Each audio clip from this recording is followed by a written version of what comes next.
Assalamualaikum warahmatullahi wabarakatuh. Kami dari kelompok Bab 4 Orde Baru. Perkenalkan, nama saya Wanda Dinata. Saya Raka Biasya. Saya Andika Dwi Prasetyo. Saya Jasmine Gadizah Humairah. Saya Laraina Galisya Madila. Tritura. Aksi-aksi Tritura dibagi menjadi 3 peristiwa, yaitu pertama, pembubaran PKI, yaitu tuntutan pertama ini mencakup pembubaran Partai Komunis Indonesia atau PKI, beserta organisasi-organisasi massa yang berafiliasi dengannya. Hal ini didorong oleh peran PKI dalam peristiwa G30S PKI yang mengakibatkan ketidakstabilan politik. PKI yang sebelumnya menjadi salah satu partai pemenang pemilu 1955 yang dianggap sebagai ancaman terhadap negara dan masyarakat. Lalu yang kedua, ada perombakan kabinet Dwi Korah, yaitu tuntutan ini mengarah pada perlunya perombakan kabinet pemerintahan saat itu untuk menghilangkan pengaruh PKI yang dianggap telah menyusup ke dalam struktur pemerintahan, terutama setelah peristiwa G30S PKI. Banyak anggota kabinet yang diduga memiliki kedekatan dengan PKI yang memunculkan kekhawatiran tentang potensi pengaruh negatif mereka terhadap pemerintahan. Lalu yang ketiga, ada turunkan harga, yaitu tuntutan ini bertujuan untuk mengatasi masalah ekonomi yang semakin memburuk, terutama tingginya harga barang kebutuhan pokok. Inflasi yang melonjak dan kesulitan ekonomi yang dialami masyarakat menambah ketidakpuasan, sehingga muncul seruan untuk menurunkan harga agar meringankan beban rakyat. Dualisme. Sederhana kesimpulan nasional adalah kondisi ketika ada dua pemikiran yang memiliki kelelahan yang sama dalam kepemimpinan. Suatu negara berarti kepemimpinan nasional pernah terjadi di Indonesia pada tahun 1966 1967, yaitu saat Budi Karno dan kerja suatu menjadi pimpinan negara. Super Semar. Aksi Super Semar atau Surat Perintah 11 Maret adalah peristiwa yang terjadi pada 11 Maret 1966 di Indonesia ketika Presiden Soekarno mengeluarkan sebuah surat perintah kepada Jenderal Soeharto untuk mengambil langkah-langkah yang diperlukan guna mengatasi keadaan darurat yang terjadi akibat gerakan G30S PKI dan ketegangan politik pada masa itu. Super Semar memberikan wewenang kepada Soeharto untuk memulihkan keamanan dan stabilitas negara, yang akhirnya memungkinkan Soeharto untuk mengambil alih kekuasaan dan memulai pemerintahan Orde Baru. Aksi ini menjadi titik awal perubahan besar dalam politik Indonesia yang mengarah pada pengunduran diri Soekarno dan penguatan kekuasaan Soeharto. Masa awal Orde Baru. Nah, masa awal Orde Baru. Ada apa aja sih di masa awal Orde Baru? Yang pertama, terbentuknya pemerintahan Orde Baru yang diawali dengan keputusan Sidang Istimewa MPRS tanggal 12 Maret 1967 yang menetapkan Jenderal Soeharto sebagai pejabat presiden. Kedudukannya itu semakin kuat setelah pada 27 Maret 1968 MPRS mengukuhkannya sebagai presiden. Setelah memperoleh kekuasaan sepenuhnya, pemerintah Orde Baru mulai menjalankan kebijakan-kebijakan politik dan ekonomi. Yang kedua, menjalankan UUD 1945 dan Pancasila secara konsekuen dengan melakukan rehabilitas, stabilisasi politik, dan keamanan.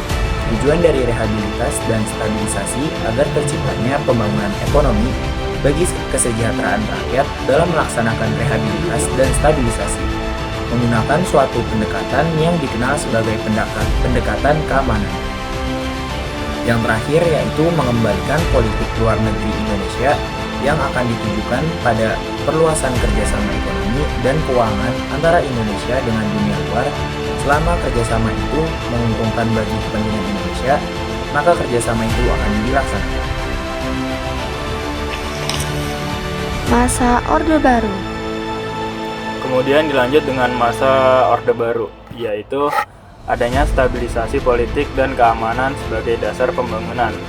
Untuk menciptakan stabilitas politik dan melaksanakan amanah TAP MPRS nomor 9 tahun 1966 tentang pemilu, pemerintah Orde Baru melemahkan atau mengeliminasi kekuatan-kekuatan yang dianggap berpotensi mengganggu stabilitas dan merangsang kewibawaan pemerintah. Pada akhir 1971, pemerintah Orde Baru mengusulkan penyederhanaan partai politik dengan alasan bahwa banyaknya partai, seperti masa demokrasi parlementer, menghambat pembangunan dan memicu persaingan internal serta antar partai yang mengganggu stabilitas politik dan keamanan. Penyederhanaan ini dianggap sebagai bagian dari pelaksanaan demokrasi Pancasila. Meskipun banyak partai awalnya menolak karena dianggap membatasi kebebasan berserikat yang dijamin UUD 1945, tekanan pemerintah membuat mereka terpaksa menerima gagasan tersebut. Lalu ada stabilisasi penyeragaman, yaitu pemerintah Orde Baru melakukan depolitisasi parpol dan ormas melalui penyeragaman ideologi berbasis Pancasila. Dengan alasan Pancasila sebagai konsensus nasional, Presiden Soeharto memperkenalkan Eka Prasetya Pancakarsa untuk mendukung pedoman penghayatan dan pengamalan Pancasila atau P4. Tujuan penataran P4 adalah membentuk pemahaman berbagai tentang demokrasi Pancasila guna memperkuat persatuan nasional. Penekanan ini juga diberikan pada isu sensitif seperti suku, ras, dan antar golongan atau SARA yang dianggap sering memicu konflik sosial di Indonesia. Selanjutnya ada penerapan dui fungsi ABRI. Dui fungsi ABRI adalah konsep yang menempatkan kekuatan perjuangan. ABRI memiliki dua peran utama, yaitu sebagai kekuatan militer untuk menjaga keamanan dan pertahanan, yaitu Hankam, serta sebagai kekuatan sosial politik dalam pembangunan nasional.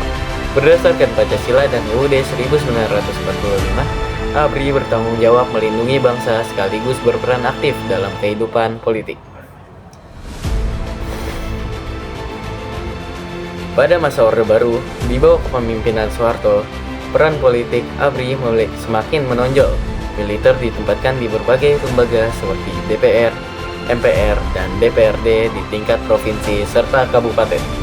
Perwira aktif menduduki sekitar 1/5 dari posisi di DPRD dengan tanggung jawab kepada komandan setempat atau Panglima ABRI untuk tingkat nasional. Selain itu, ABRI memiliki peran penting dalam mengendalikan Golkar dan mengawasi masyarakat melalui program seperti ABRI Masuk Desa (AMD). Peran politik ABRI bersifat anti-partai karena militer menganggap diri mereka sebagai pendukung pembangunan dan modernisasi, sedangkan partai politik dinilai memiliki kepentingan kelompok tertentu. Kebijakan pembangunan Orde Baru. Tujuan Orde Baru adalah menegakkan kehidupan bernegara berdasarkan Pancasila dan Undang-Undang Dasar 1945. Setelah stabilitas politik tercapai, pemerintah fokus pada pembangunan nasional melalui program pembangunan jangka pendek dan jangka panjang. Pemerintah Orde Baru senantiasa berpedoman pada 3 konsep pembangunan nasional yang terkenal dengan sebutan trilogi pembangunan, yaitu 1. Pemerataan pembangunan dan hasil-hasil yang menuju pada terciptanya keadilan sosial bagi seluruh rakyat. 2. Pertumbuhan ekonomi yang cukup tinggi. Dan 3. Stabilitas nasional yang sehat dan dinamis. Dampak kebijakannya yaitu pendekatan keamanan Orde Baru berhasil menciptakan stabilitas nasional, mendukung pertumbuhan baru, swasembada beras, penurunan kemiskinan, serta peningkatan kesejahteraan dan pendidikan. Namun pemerintahannya cenderung otoriter dengan kekuasaan presiden yang besar dan sistem pemerintahan sentralistis. Fokus pada pertumbuhan ekonomi memacu dampak negatif, yaitu termasuk budaya korupsi di kalangan pejabat.